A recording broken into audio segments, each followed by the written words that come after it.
Hey everyone, I'm here with a quick story on the Real Housewives franchise. It seems as if a lot of these housewives are getting themselves in trouble through some illegal, fraudulent stuff. And listen, if Bravo would have stuck to the theme that they originally started with, that they were supposed to get housewives who already really had a whole bunch of money and they were supposed to show us their lifestyle. But because they could not get said individuals to agree to come up on the TV, and show their true wealth because they didn't want to be exposed to the world, they started to take whomever and whatever to put on the show. But unfortunately, a lot of these people that they get to do it, they do not have the money and they're doing it because they want that Bravo check. But what happens is the Bravo check is not enough to upkeep the lifestyle that they're showing us on TV. And a lot of them seem to run into financial problems. And we often see that many of them, once they no longer have the Bravo check, they're really in the struggle. They're saying, and these are just breadcrumbs on the street, that Marlo Hampton had an estate sale the other day. Why?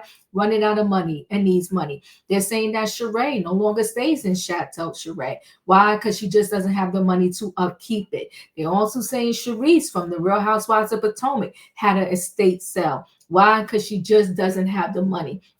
I don't know why they wait till they run out of money. Why wouldn't they just go ahead and try to get just a regular job so that they're not falling into financial, ruin, so to speak? But they do. So the most recent couple that has trouble in being accused of fraud is Wendy Osefo and her husband Eddie. And it's very sad to me that this is happening to them. But these individuals, they put themselves in this situation. So let's talk about it. How fraud became a regular plot point on the Real Housewives and why reality stars think they can get away with it. Why any star would think they could get away with this situation in this day and age where you have this digital footprint is shocking to me, but they do it. On October 9th, Real Housewives of Potomac star Wendy Osefo, 41, and her husband, attorney Eddie Osefo, also 41, were arrested for insurance fraud. The pair are hardly the only Bravo celebrities who have faced such accusations in the Real Housewives universe. Fraud has become a common thing, unfortunately. The personalities of people who are attracted to being on reality TV seem to have the same sort of optimism bias that people who think they can get away with crimes have. Entertainment attorney Angela Angotti, co-host of the Bravo Docket podcast, told Page Six. In 2024, the Osefos claimed that their Maryland home was burglarized while they were on vacation, and that thieves made off with $450,000 worth of designer bags, jewelry, and other valuables. Police investigators say the claims were a sham. Items allegedly listed on as stolen were later returned for refunds, and social media photos show Wendy wearing a ring they reported as stolen. Meanwhile, the Real Housewives of Salt Lake City star Jen Shah, 52, was arrested on screen in 2021 and is now serving a 6.5 prison sentence for running a nationwide telemarketing scheme. And in 2015, Teresa Giudice, 53, of the Real Housewives of New Jersey, spent 11 months behind bars for bankruptcy fraud. Her ex-husband, Joe Giudice, also 51, spent 3 years in prison from 2016 to 2019 for fraud and tax offenses before the couple divorced in 2020. Others like Erika Jayne, 54, from the Real Housewives of Beverly Hills, and Vicki Gunvalson, 63, from the Real Housewives of Orange County, have faced fraud accusations in civil lawsuits that were later dismissed. In addition, more than a dozen other Housewives stars have been arrested over the years for offenses ranging from assault to drunk driving. Page Six has reached out to Bravo for a comment. And Gotti says that being on reality TV can cultivate a sense of invincibility that starts even before the cameras roll. A reality star typically signs a contract that strips away any control over how they are portrayed. And that right there is so problematic in and of itself. To sign that, you have to think, well, that's not going to happen to me, or the audience is going to like me, or whatever, Angotti said. And then you are constantly like, is someone looking at me? Are they paying attention to me? Do I have nicer things this other person? I think it's a lot of keeping up with the Joneses, but then it becomes harder and harder and harder. The Real Housewives is also always centered around women who are with aspirational lifestyles, but the displays of wealth seem to grow more extravagant with every season, and Gotti added. There wasn't always this merry-go-round of stylists and glam squads and everything else, he noted. In 2006, when the Real Housewives of Orange County launched what would become a cultural juggernaut, the show portrayed struggling single moms alongside more affluent women. But then Jane joined the Real Housewives of Beverly Hills cast in 2015, ushering in a new era of wealth. She traveled everywhere with her own glam squad and claimed to spend $40,000 a month on hair, makeup, and clothing. In 2020, Jane filed for divorce from her husband, high-profile attorney Tom Girardi, 86, after 21 years of marriage. The following month, she was named in a fraud lawsuit against Girardi. In 2022, a judge ruled that she had no knowledge of her estranged husband's dealings. Earlier this year, in a different case, Girardi was sentenced to 7 years, 3 months for embezzling millions from clients. He is currently serving his sentence at the Metropolitan Detention Center in Los Angeles, and the pair have yet to finalize their divorce. I wonder why they call these jails. They started out with the Metropolitan Detention Center. If anybody knows, just let me know. And the reason why I say that is because they said he's serving the Metropolitan Detention Center in Los Angeles, and Diddy is currently in the Metropolitan Detention Center in Brooklyn. I wonder what the name has to do with anything.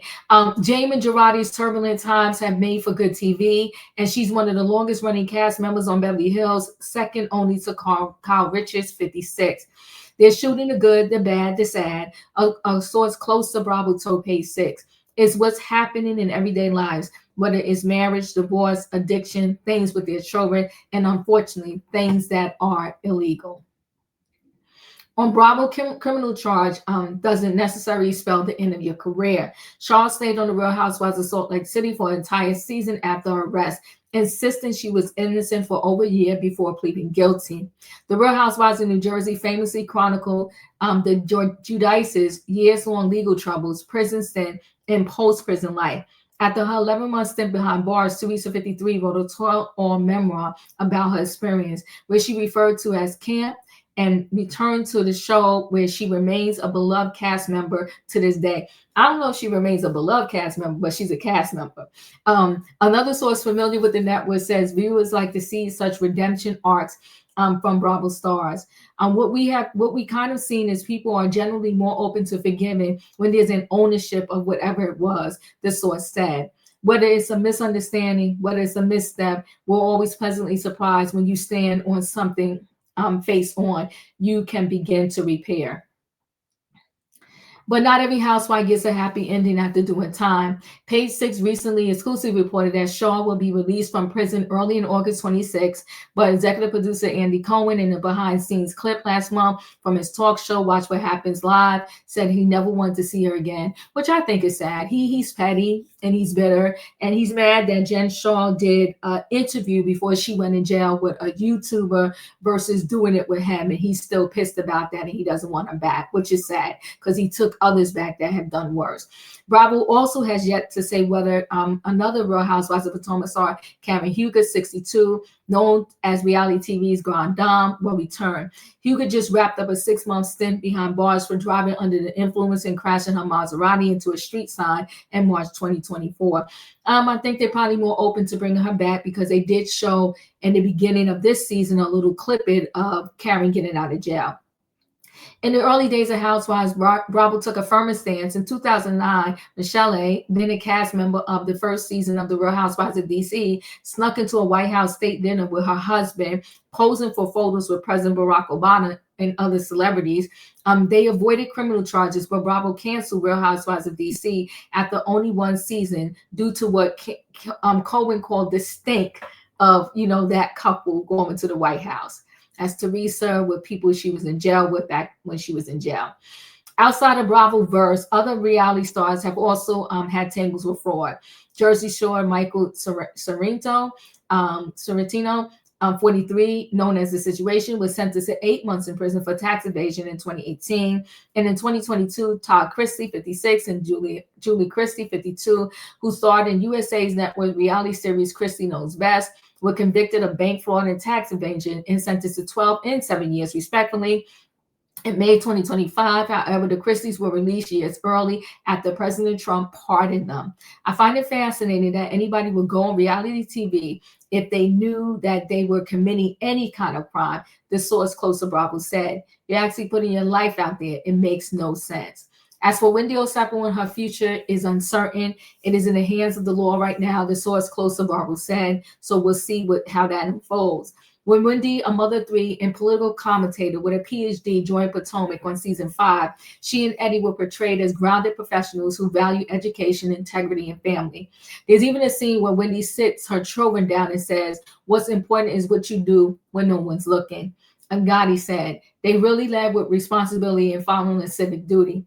But by the next season, fans noticed a transformation. Wendy came back as a totally different person. Celeste Alvarez, the Bravo docket co-host, said, "It wasn't just her boo job in the BBL. Housewives are also known for their second season glow-ups."